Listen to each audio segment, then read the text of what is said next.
안녕하십니까. 혼자 익히는 라틴어 이제 두 번째 강의를 시작하겠습니다. 오늘부터는 우리 지난주에 오리엔테이션 라틴어에 대해서 조금 이야기했는데, 오늘은 이 명사에 대해서 좀 생각을 해 봅시다. 명사도 참 쉽지가 않아요. 우선 설명하기 전에 라틴어 문장을 여러분들이 딱 만나면은 모든 언어들이 다 그렇지만은 여러 가지 그 주어도 있고 동사도 있고 뭐 부가어도 있고 전치사구도 있고 또 부문장도 있고요. 또 형용사도 있고 부사도 있고 뭐 다양하게 구성되어 있죠. 그러나 이제 가장 그 문장에서 가장 중요한 것이 뭐라고 생각하십니까? 다 알다시피 동사가 제일 중요합니다. 동사인데 한글에서 우리 동사는 보통 어법에 따르면은 문장 뒤에 나오죠, 대체로. 근데 라틴어는 어순이 별로 없습니다. 고대 라틴어는 아직 문법이 아직 정비가 되어 있지 않기 때문에 어순이 별로 없어요. 그럼에도 불구하고 어순이 없기 때문에 해석하기 좀 난해한데, 우리는 어순이 있기 때문에 해석할 수가, 그 어순이 없는 이 언어를 어떻게 해석할 것인가의 문제가 조금 있는데, 그러나 어순이 없다고 하더라도 고대 라틴어는 어순은 없지만은 중요한 문장, 중요한 단어 혹은 중요한 말일수록 앞에 나옵니다. 그러니까 앞에 나오는 말일수록 그만큼 중요하다. 그러니까 중요한 것부터 이렇게 앞에 갖다 놓는 그런 습관을 가지고 있습니다. 그래서 이제 어순이 없는, 그럼에도 불구하고 중요한 것을 앞에 갖다 놓는 이 라틴어의 특성을 살려서 한국은 어순이 있기 때문에 문법적으로 잘 배열해서 번역하는 것이 중요하다라는 것이 첫 번째 문장을 만나면은 이제 여러분들이 해야 할 일입니다. 다음 실습 들어가서 이제 문제를 풀 때 여러분들에게 설명해 드리기로 하고, 또 하나 중요한 문장은 생략법인데, 우리 한글 어법은 생략법 문화가 아니죠.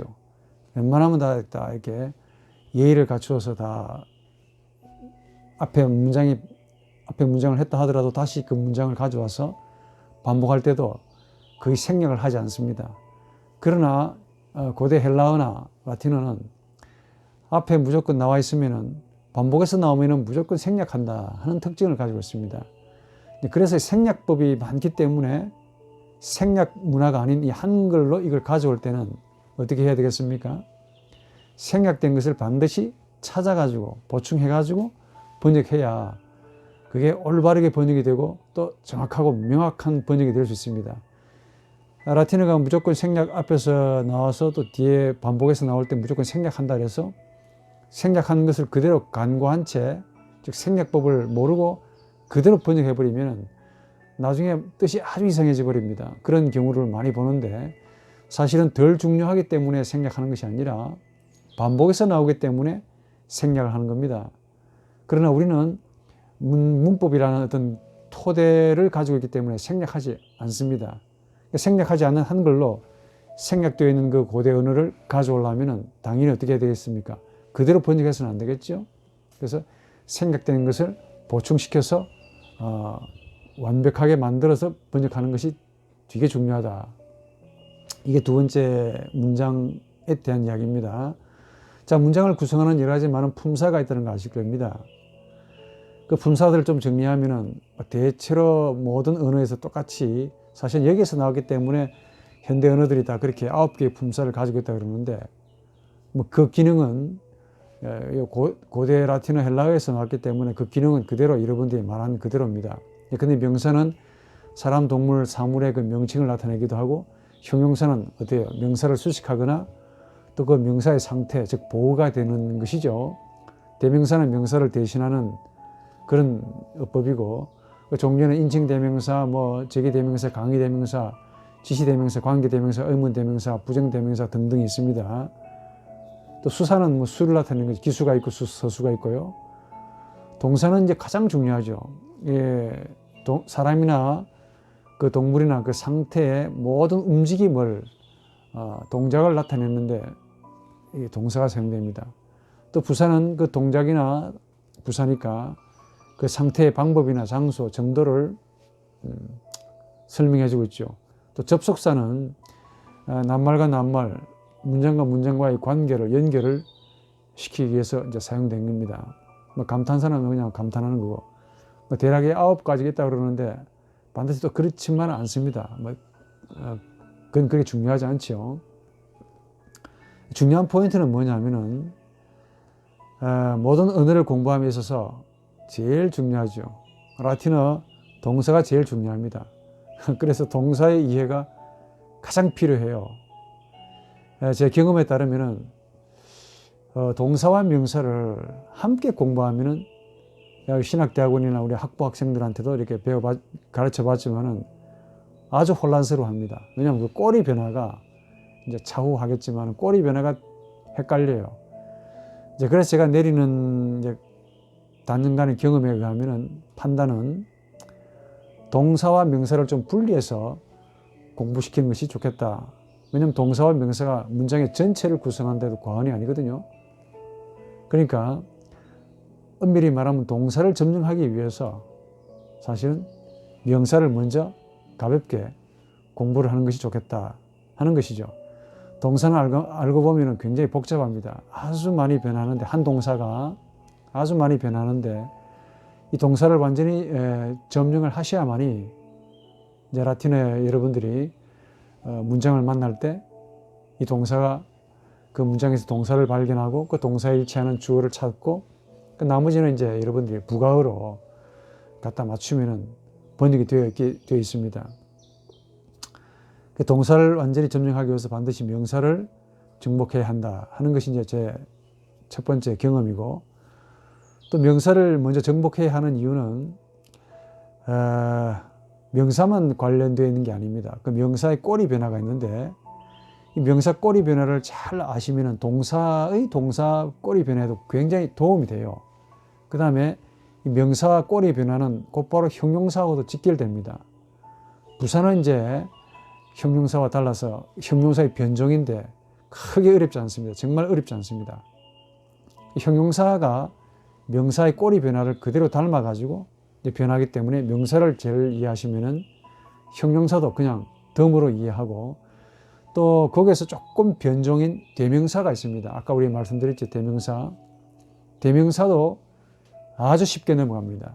그러니까 우리 품사 가운데 명사를 점령하면 명사만 관계되는 것이 아니고 그 명사와 관계하는 형용사, 그다음에 그 형용사와 관계하는 부사, 또 나아가서 대명사, 이 모든 것들을 어찌 보면 4개를 한 40%를 이해하고 들어간 셈이죠.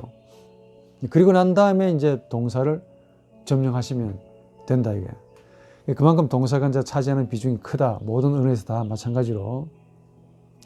그래서 철저히 명사를 먼저 공부하셔야 돼요. 나중에 동사 하시다 보면 현재 분사나 뭐 분사가 나올 텐데 이 분사의 변화가 전부 다 명사 변화에서 나온 거예요. 그러니까 명사 변화를 철저하게 하셔야 한다. 그래서 이제 여러분들에게 짧은 시간 동안에 많은 내용들을 이제 압축해서 여러분들에게 소개해 드릴 텐데, 강의는 뭐 길어봐야 한 30분, 40분 정도이지만은 여러분들이 이 강의에 철저하게 잘 따라오시길 바라면서 한번 고대 언어를 점령해 보시기 바랍니다. 근데 또 명사를 제가 좀 설명을 해 드리고 싶은데, 이 명사는 유감스럽게도 고대 언어, 특히 라틴어, 헬라어, 뭐 우리 한글에서처럼 조사가 없습니다. 조사란 게 뭐냐면은 주어가 있고 주어를 보충해 주는 그 역할, 보조어지요. 주어가, 주어는, 얻는, 이가, 소유격을 나타낼 때는 뭐뭐의, 뭐뭐에게, 삼격을 나타낼 역격이라고 그러죠. 목적격은 무엇을, 무엇을, 이런 식으로 여기에 우리 한글에 보면 이게 조사가 됩니다. 그런데 저 유럽의 언어의 모체가 되는 이 라틴어는 조사라는 게 없겠죠. 조사가 없기 때문에 또 어순도 없기 때문에 굉장히 골치 아픕니다. 우리 한글은 조사가 있기 때문에 그걸 한글로 번역해야 되는데, 조사에 맞게끔 딱 맞춰서 이렇게 번역을 해야 되는데 저쪽에서는 조사라는 게 없습니다. 보조어가 없다는 말이에요. 그렇기 때문에 이걸 어떻게 해야 되느냐 하는 문제가 생기죠. 그러나 걱정하지 말 것은 다행스럽게도 저분들도 우리 머리 구조가 똑같을 거 아닙니까? 고대인들도. 우리 한글의 조사 대신에 저쪽에서는 카수수라고 그러는데 격을 씁니다. 격 변화를 가지고, 격의 변화를 가지고 우리 한글의 조사와 해당되는 얻는 이가, 뭐 얼를, 뭐에게, 뭐뭐로 말미암아, 이런 등등의 어떤 그 조사 역할을 하도록 그렇게 만들어 놨습니다. 그러니까 이 조사 변화를 여러분들이, 즉 격 변화를 알지 못하면은 어순이 없는 데다가 또 막 과감하게 생략되어 있는 데다가 번역하기가 굉장히 난감해집니다. 그래서 여러분들에게 제가 가급적이면 외우라고 말한 단어를 외우라고 말하지 않습니다. 제가 외우라고 하는 것은 반드시 외우셔야만이 앞으로 여러분들이 발전하는 데 있어서 되게 도움이 될 겁니다. 무슨 말이냐? 이거는 반드시 외워야 돼요. 명사 변화의 격 변화. 자, 곧 하겠지만은 격 변화는 반드시 여러분들이 한국의 조사에 해당되는 거니까 반드시 외우셔야 됩니다. 이걸 외우시지 않으면은 이게 주격인지 소유격인지 목적격인지 뭐 삼격인지 복수 이격인지 어떻게 알아요? 알지 못하니까 반드시 격 변화를 여러분들이 외우셔야 된다 라고 과감하게 말씀드립니다. 꼭 격변화.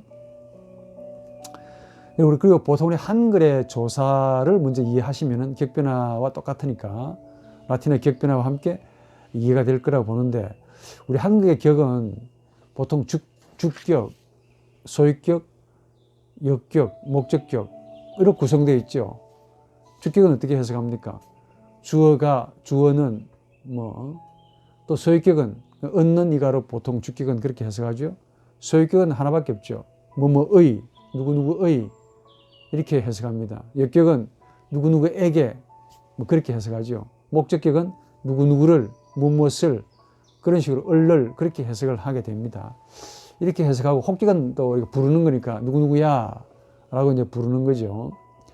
이게 이제 우리 한글의 조사인데, 아까 말씀드린 바 라틴어는 우리 한글의 조사가 없고 그 대신에 격이 있다 그랬죠.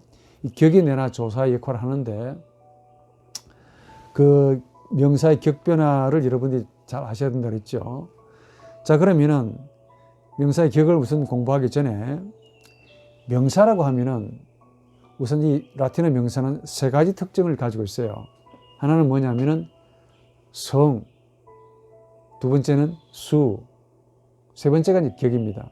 성수격이라고 하는 특징을 가지고 있습니다. 우리 한글도 마찬가지 사실은. 그러니까 남성이냐 여성이냐. 근데 우리 한글은 남성 여성 그렇게 안 따지죠. 그냥 자연스럽게 하는데, 제 양반들은 남성이냐 여성이냐, 또 하나는 중성이라는 게 있습니다. 이것도 아니고 저것도 아니고 중성이라는 게 하나 있습니다. 다음에 수가 있습니다. 수가 뭐냐면 단수냐 복수냐, 이거는 우리도 이제 해당되죠. 그 다음에 일격이냐 이격이냐, 즉 소유격이냐 주격이냐 역격이냐 목적격이냐. 또 하나 특이한 것은 탈격이라는 게 있습니다. 이 탈격이라는 게 이제 우리 한글에서 없는 라틴어가 가지는 독특한 격인데, 탈격이 뭐냐에 대해서 그렇게 아는 건 중요하지 않습니다. 번역을 어떻게 할 것인가가 중요하죠. 자, 그럼 이 6가지 격으로 혹격까지 포함해서 주격, 소유격, 역격, 목적격, 탈격, 혹격 이렇게 해가지고 6격의 격으로 구성되어 있습니다. 그러니까 남성, 여성, 중성 3가지, 단수, 복수 2가지, 그다음에 격 6개의 격으로 그렇게 구성되어 있다. 주격은 여러분들 한글에 그대로 얻는 이가, 뭐뭇은, 뭐뭇이 이런 식으로 번역하시면 되고, 소유격은 당연히 뭐뭇의 그렇게 하시면 돼요. 역격은 뭐뭐에게 하나밖에 안 됩니다. 목적격은 뭐뭇을, 누구누구를 얼얼로 번역이 대체로 됩니다. 탈격 하나만큼은 조금 특이하기 때문에 한글에서 없는 격인데 이게 좀 애매하게 표현돼요. 그래서 대체로 뭐뭇을 위해서, 뭐뭇으로 말미암아, 혹은 뭐뭐 때문에 이런 식으로 번역하면 됩니다. 그 텍스트에 맞추어서 문장에 맞추어서 번역한다 그래서 조금 어렵습니다. 그래서 이게 빗나갔다, 이게 격치고는 빗나갔다, 압나티부스라고 부릅니다. 정식의 어떤 격이 아니고 좀 빗나간 격이죠. 이게 이제 문법학자들이 그렇게 지칭한 겁니다. 그 정도 알아두시고, 이제 본 강의에서는 이제 주격, 소유격 이렇게 말이 너무 좀 번거로우니까 주격을 일격으로, 소유격을 이격으로, 역격을 삼격으로, 목적격을 사격으로, 옥격을 탈격으로, 그리고 혹격을 육격으로 그렇게 제가 칭하도록 하겠습니다. 자, 이 정도 하시고 이제 명사의 성에 대해서 한번 먼저 해봅시다. 아까 우리 성수격이라고 그랬죠? 명사의 성은 성수격으로 되어 있는데 남성, 여성, 중성, 수, 단수, 복수, 그다음 격으로 이제 구성되어 있는데 우선 오리엔테이션이니까 성에 대해서 한번 생각을 해봅시다. 게누스라 그래요, 성. 명사에는 모든 라틴어 모든 명사는 세 종류 가운데 한 개의 성으로 반드시 되어 있습니다. 남성, 게누스 마스쿨리눔, 남성입니다. 남자. 여성은 게누스 페미니눔, 여성이라고 그러죠. 중성이라는 게 있습니다. 중성. 게누스 노이트룸. 자, 그런데 약으로 남성을 M, 또 여성을 F로, 그리고 중성은 N으로 그렇게 표현합니다. 이런 이야기를 하는 이유는 여러분들이 사전을 이제 나중에 사셔가지고 번역을 해야 되기 때문에 사전에 이렇게 친절하게 남성, 여성, 중성으로 안 나옵니다. 약으로 나와 있기 때문에 그래요. 그런데 이제 사람이나 왜 무얼 남성이라고 그러냐. 라틴어 언어니까 대체로 사람의 남성, 남자, 또 동물도 남자 놈이 있을 거 아닙니까? 수컷. 이건 대체로 남성이죠. 그러니까 한마디로 남성, 여성, 중성은, 남성, 여성은 자연성을 따라간다라고 하는 게 원칙입니다.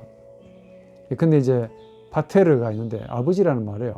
남성 일격입니다. 아버지는 해야 돼요. 아버지는 남자잖아요. 그러니까 남성입니다.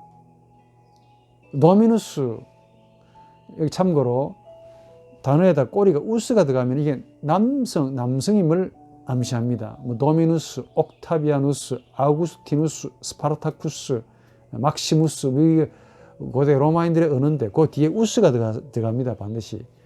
우스가 들어가면 이게 남자다라는 사실을 말하게 되어 있어요. 그래서 이런 거는 대체로 예외가 있긴 있습니다만은 시인 같은 거는 예인데 예외가 있지만은 거의 남성으로 취급합니다. 예컨대 도미누스 같은 남자 주인이에요. 우리 지금 도미누스 주인이라고 그러죠. 헬라의 퀴리우스와 똑같은데 남자 주인을 두고 말이죠. 그럼 여자 주인 같으면 도미나 하면 돼요. 여러분이 제가 텍스트에 좀 만들어 봤는데 루푸스라는 게 이게 늑대인데 순놈 늑대입니다. 이게 루푸스. 그러니까 여러분 그 토마스 홉스라는 분이 인간의 사학성을 말하면서 호모 호미니 루푸스, 인간은 인간에게 순놈 늑대다라는 말을 명언을 한 적이 있어요. 루푸스라는 말이 그냥 늑대가 아니라 사실은 성이 있습니다. 순놈 늑대야. 아주 잔인하죠. 그리고 아우리고라는 이 로마인들 그 기수가 있는데, 말 타는 기수가 있는데, 아우리고 이게 남성입니다. 말은 여성들이 잘 못하잖아요. 그러니까 이걸 남성으로 봤습니다. 또 그 당시 왕들이 주로 남자들입니다. 그래서 렉스 왕인데, 황제, 레왕, 렉스인데, 이 렉스를 주로 남자로 씁니다. 여왕도 있겠죠. 그럼 레기나 하면 됩니다. R을 갖다 붙여요. 자, 그리고 여성 가운데서도 이제 마테르 같은 경우는 엄마니까 당연히 이제 여자겠죠. 어머니는 아까 말했지만 도미누스 하면은 남자 주인이지만은 도미나 하게 되면 여자 주인을 두고 말해요. 약간 표가 또 똑같이 아까 루푸스 하면은 순놈 늑대지만은 루파 하게 되면은 꼬리 변화가 이런 식으로 꼬리 변화할 겁니다. 나중에 이 꼬리 변화 때문에 남성이냐 여성이냐를 이제 그렇게 추구합니다. 아누스 같은 경우 노파입니다. 남자 노파를 두고 말하겠죠. 근데 문제는 이제 이 중성이 문제인데 보통 이것도 아니고 저것도 아닌 케이스에 이제 해당되는 이게 중성입니다. 이걸 다르게 말해서 우리는 이 문법적인 성이라고 불러요. 그러니까 생활로는 뚜렷하게 구분되는데 이제 문서상으로 뭔가를 말하고 텍스트로 뭔가를 만들려 하면은 양반의 성에 대한 의식이 있기 때문에 따로 이렇게 구분할 필요가 있었다 그 말이에요. 그래가지고 갖다 붙여놓은 게 이제 소위 그 중성인데 이게 이제 일종의 그 텍스트가 나오면서 만들어진 하나의 성과 같다라고 판단됩니다. 근데 이제 호르투스 이게 정원인데 어떻게 보면 이게 정원이 남성이냐 여성이냐 중성이냐 애매하잖아요. 이게 남성입니다. 정원이 왜 남성이냐? 이거는 문법적인 성이라 하니까. 또 라보르 같은 경우는 일인데 일을 많이 하게 주로 남자들이 일을 많이 해서 그런가? 이게 남성입니다. 또 DS 날, 하루, 날짜, 해, 날. 이 날은 이게 DS라 그러는데 이게 또 남성인데 어떤 텍스트는 또 여성으로 사용돼요. DS라는 말은 날인데 남성 아니면 여성으로 또 혼용해서 쓰고 있습니다. 사도신경에는 이게 여성으로 사용되었고 고대 문헌에는 또 이게 남성으로 사용됩니다. 또 우리 여성 경우는 로사 같은 경우는 장미잖아요. 장미 이쁘지 않습니까? 로마인들도 이쁘게 봤던 것 같아. 그러니까 이걸 여성으로 왜 로사가 남성이 아니고 여성입니까? 라고 물으면 별로 할 말이 없어집니다. 그분들이 그렇게 썼다 하니까. 로사가 장미입니다. 꽃. 또 누베스 이것도 사실은 여성이죠. 구름이 왜 여성이냐? 문법적인 성입니다. 그라키에스 얼음이 여자가 차가워서 그런 건가? 이것도 여성입니다. 포에나 형벌도 이게 여성이에요. 형벌이 이게 왜 여성이냐? 이렇게 물으면 형벌을 여성들이 주로 많이 받았는가? 각종 다양한 상상이 나올 수 있는데 그런 겁니다. 그러니까 주로 남성은 우수로 끝나고 꼬리가 여성은 이제 아로 끝나는데 이게 100% 맞지 않습니다. 예외가 있기 때문에 이제 여러분들이 공부를 하시는 거죠. 그러나 중성은 이제 으로 끝나는데 예컨대 아우름 금덩어리가 이제 중성이에요. 금이 왜 중성이냐? 남성으로 하면 안 되냐? 이게 이제 문법적인 성이라서 그렇습니다. 저한테 물으면 안 되지. 텍스트에서 그렇게 만들어졌고 텍스트 상에서 아마 성이 필요하기 때문에 만든 성이다라고 한 번 더 말씀드립니다. 유스 같은 경우는 법인데 권리 이게 이제 법학적인 용어인데 이 법이 또 이제 중성입니다.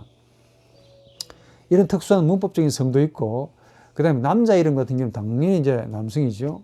그 다음에 민족, 그 다음에 강, 바람, 달 이건 좀 이런 거는 1월달, 2월달, 3월달 이런 건 전부 다 남성입니다. 예컨대 이제 게르마누스, 독일 민족의 기원이죠. 게르마누스. 프랑스에는 갈리안인가요? 게르마누스라고 불렀습니다. 이 독일인의 남성입니다. 그리고 강, 알비스라 그러는데 원래 이게 유럽에 엘베강이라는 게 있는가 봐요. 엘베강 이름을 원래 이게 라틴어로 알부스라고 불렀습니다. 알비스. 그다음에 폭풍 이름이 있습니다. 아쿠일로 사전에 나오는데 아쿠일로이라는 게 폭풍 이름인데 폭풍이라는 뜻이에요. 이게 이제 남성입니다. 참고로 저 밤에 비치는 달 있잖아요. 달은 루나라 그러는데 이건 여성입니다. 달은 또 여성으로 봤어. 달은 이쁘고 여성같이 보이잖아요. 근데 태양은 뭡니까? 오솔레미오 하시죠? 태양은 또 남성입니다. 그러니까 로마인들이 좀 제대로 본 것 같아요. 그리고 보석류, 그 다음에 새 이쁘잖아요. 나무, 그리고 나라, 섬 이런 명칭들은 대체로 100%가 아닙니다. 대체로 여성입니다. 새 같은 경우는 나무 같은 거는 피쿠스라는데 이 피쿠스가 뭐냐? 무화과나무예요. 무화과나무. 무화과나무인데 나무기 때문에 여성입니다. 또 코린투스, 고린도라 그러죠. 코린투스라 그러는데 이게 이제 하나의 그 도시잖아요. 이것도 이제 섬이기도 하고 그래서 이걸 이제 여성으로 부릅니다. 로마는 나라인데 나라이기 때문에 꼬리가 아로 끝났고 이게 여성입니다. 로마. 에깁투스 이게 남성같이 보이는데 이게 나라이기 때문에 여성입니다. 그다음에 지금 여러분이 시칠리아 섬이라 그러는데 발음이 고대 언어는 시킬리아입니다. 시킬리아라는 게 섬인데 이게 또 여성이에요. 그러니까 대체로 새 같은 거, 나무 같은 거, 섬, 나라 이런 명칭은 대체로 100%로 제가 단언하기 참 어렵고 대체로 여성이 많다, 여성이다 라고만 여겨주시면 되지 않을까 싶습니다. 이 정도 하시면서 이제 하나하나 익혀나가시면 될 거예요. 어차피 여러분들이 나중에 라틴어 이제 숙달 되시면은 아마도 이제 단어를 이제 외우셔야 할 필요가 있겠죠. 문장도 만들 수 있고. 자, 이게 이제 명사의 그 성입니다. 그 다음에 명사에 이제 중요한 그 수가 있습니다. 단수냐, 복수냐. 이제 다음에 격이 있는데, 수는 뭐 그렇게 어렵지 않습니다. 명사는 아까 말했지만, 성으로 구성되어 있고, 두 번째 이제 수로 되어 있습니다. 단수 아니면 복수입니다. 근데 단수냐, 복수냐는 어떻게 하느냐. 이제 설명하겠지만은, 이게 말로 설명하면 어려운데, 실전에서 실험을 해보면 제일 간단해요. 그 단어에 어간이 있습니다. 어근도 있고, 어간도 있고, 그 다음에 꼬리 변화, 데클리나치온이라 그러는데, 데클리나티오라 그러는데, 요 단어가, 한 단어가 이렇게 어근, 불변입니다. 요거는. 그 다음에 어간, 그 다음에 꼬리 변화. 요 세 가지 형태로 구성되어 있어요. 이 꼬리 변화는 항상 변합니다. 사전에 나오지도 않습니다. 그래서 이런 꼬리 변화를 여러분들이 외우셔야만이 해석을 할 수 있다. 자, 명사는 이렇게 구성되어 있습니다. 그래서 꼬리 변화는 항상 이 명사가 어떤 계열에 해당되느냐를 알려면 이제 곧 하겠지만 단수 옥격, 즉 탈격이라고 그러죠. 복수 입격. 요걸 가지고 이제 이 명사가 어느 계열에 해당되는 명사인가라는 것을 이제 분류합니다. 보통 명사는 라틴어 모든 명사는 주로 모음을 가지고 분류를 하게 되어 있어요. 분류되어 있습니다. 모음이 우리 지난번에 했듯이 모음은 아, 에, 이, 오, 우지요. 요 5개의 모음입니다. 요 5개의 모음 변화를 가지고 분류를 했는데 아 변화, 에 변화, 오 변화, 우 변화. 마지막 이 변화는 이 변화에서 종류가 세 종류가 나눠졌습니다. 같은 이 변화 계열인데 이 변화가 하나 있고 두 번째는 자음 변화가 있고 세 번째는 혼합 변화가 있습니다. 이 정도만 알아두시면 돼. 지금 뭐 골치 아프게 많이 해봐야 머릿속에 혼미만 됩니다. 설명해주기 위해서 있습니다. 실전 들어가시면 간단해요. 근데 여러분들 사전에 영어로 cure, 치료한다, 돌본다, 이 쿠라라는 말인데 C-U-R-A, 쿠라죠. 콤마하고 A로 나옵니다. 쿠라 해놓고 콤마하고 A로 나오는데 그 다음에 F로 나와요. 이게 무슨 말이냐면은 일격은 쿠라, 이격은 쿠레라는 뜻입니다. 그러니까 콤마 해놓고 사전에서 명사 배열을 항상 이격을 가지고 딱 분리해 놨어요. 쿠라는 단수 일격이고 쿠레, 에로 나왔지만 앞에 생략했지만은 쿠레입니다. 쿠레는 일종의 약인데 이게 단수 이격이다. 그러니까 사전에는 일격과 이격이 나오고 그 다음에 이 명사가 가지는 고유한 성, 남성이냐, 여성이냐, 중성이냐 그렇게 표기를 하게 되어 있습니다. 그렇게 해놨기 때문에 이런 식에 맞추어서 이제 하셔야 돼요. 그래서 쿠라, F로 나왔는데 요거는 쿠라는 일격, 쿠레는 이격, F는 여성이다. 라는 사실을 이제 말해주고 있습니다. 그런데 이게 이제 아 변화인데 아 변화는 걸 어떻게 하느냐. 이격에서 에로 끝나잖아요. 모든 아 동사의 변화는 주로 그러니까 아 변화는 이격에서 에로 끝납니다. 소유격이 에로 끝난다 하니까 나중에 정리해 드릴 테니까 그냥 설명만 하고 갑시다. 자, 그렇고 그래서 여기 쿠라에서 CUR, 쿠루, CUR 요게 불변입니다. 어간입니다. 어간. 어간이면서 동시에 어간이 돼요. 그럼 아는 뭐냐? 쿠라 할 때 아는 뭐냐면 이게 이제 꼬리 변화입니다. 그래서 쿠루 이거는 불변이고 아가 들어가서 쿠라 이 꼬리는 자꾸 변합니다. 격변을 한단 말이에요. 뭐 그렇다는 겁니다. 제가 뭐 텍스트에 조금 복잡하게 하는데 그냥 과감하게 무시하십시오. 이거 그냥 아 변화에 해당되는 명사 변화다. 곧 배울 거니까. 또 하나 해보면은 도미누스 함께 해봅시다. 많이 쓰는 단어인데 도미누스 콤마하고 E로 나왔습니다. 지금 이제부터 발음은 이제 영어식 발음이 아니고 라틴어 고유의 한 발음을 하겠습니다. 도미누스가 나오고 콤마 E 그 다음에 M으로 나옵니다. 자, 이게 무슨 말이냐면은 도미누스는 일격이란 말이에요. 그럼 도민 생략했죠. 그러면 노민 우스는 날려버리고 도민 더하기 이 해가지고 도미니가 됩니다. 이격입니다. 이게. 이격이 이로 끝났죠. 여기 오변화라는 뜻입니다. 그리고 M, 요거는 이제 남성이라는 사실을 암시하고 있죠. 그래서 도미누스, 이격은 도미니라는 이런 뜻입니다. 이게 이제 단수 오격과 복수 격에서 항상 그 모음이 들어가요. 아까 우리 쿠라 했죠. 이게 아 변화인데 단수 오격도 쿠라가 됩니다. 아가 들어가요. 복수 격은 또 아가 들어갑니다. 쿠라룸. 도미누스도 도미니 이격이지만 단수 오격이 탈격이죠. 그 오 변화거든요. 이게 도미노가 됩니다. 또 복수 격도 오가 들어가거든요. 그 도미노룸 이렇게 되는 거예요. 나중에 하다 보면 잘 익숙할 겁니다. 지금 설명만 들으시면 돼요.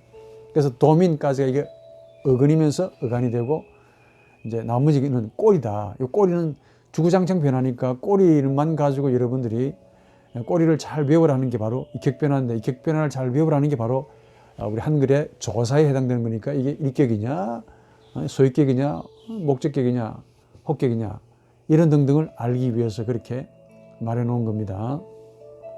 자, 이 정도로 해서 여러분들 쭉 텍스트를 보시면 될 것 같아요.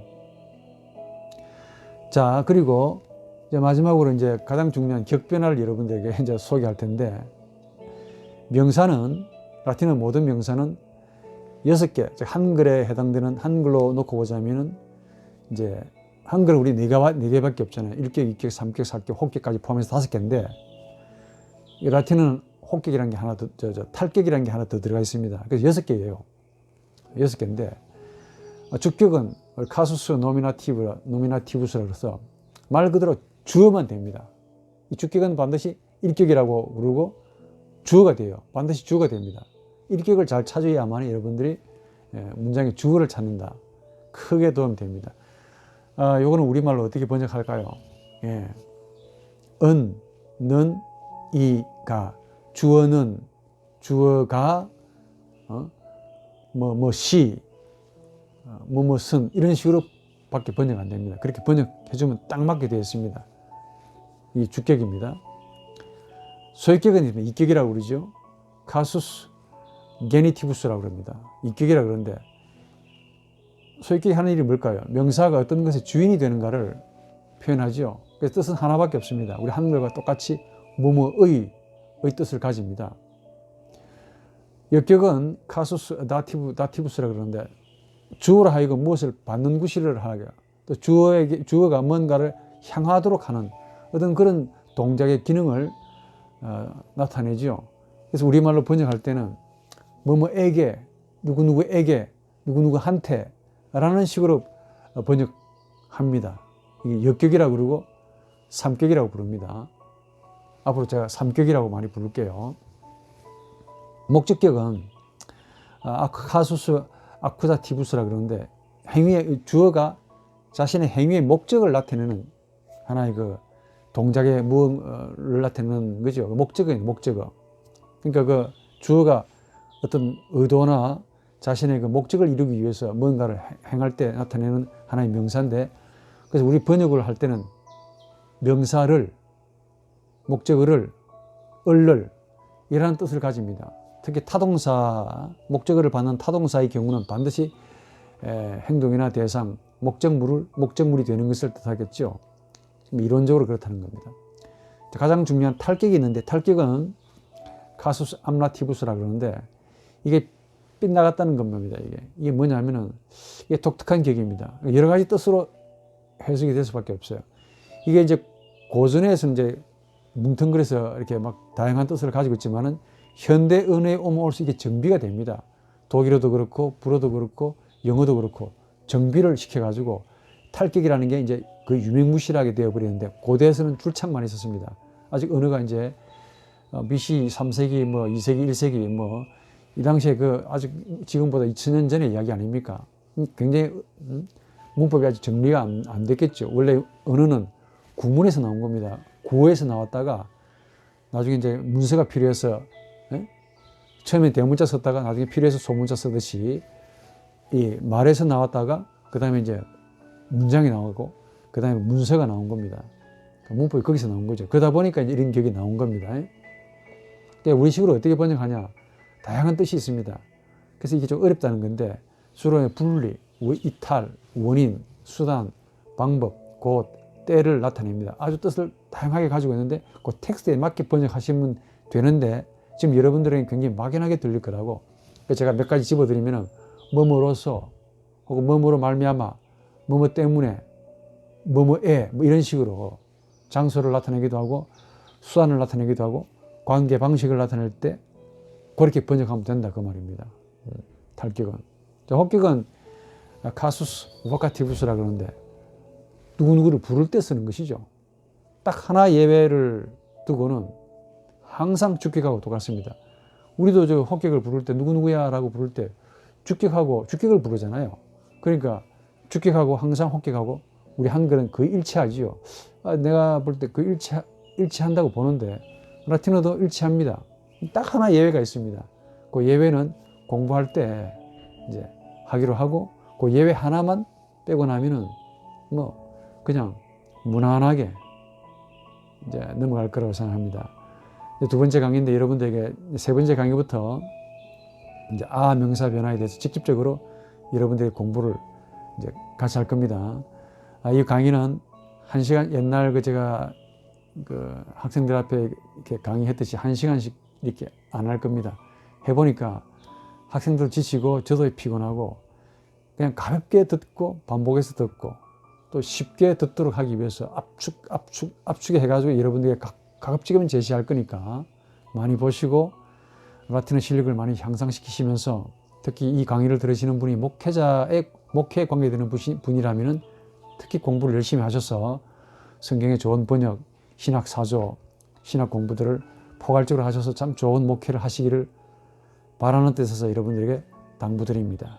오늘 좋은 하루 되시기 바랍니다.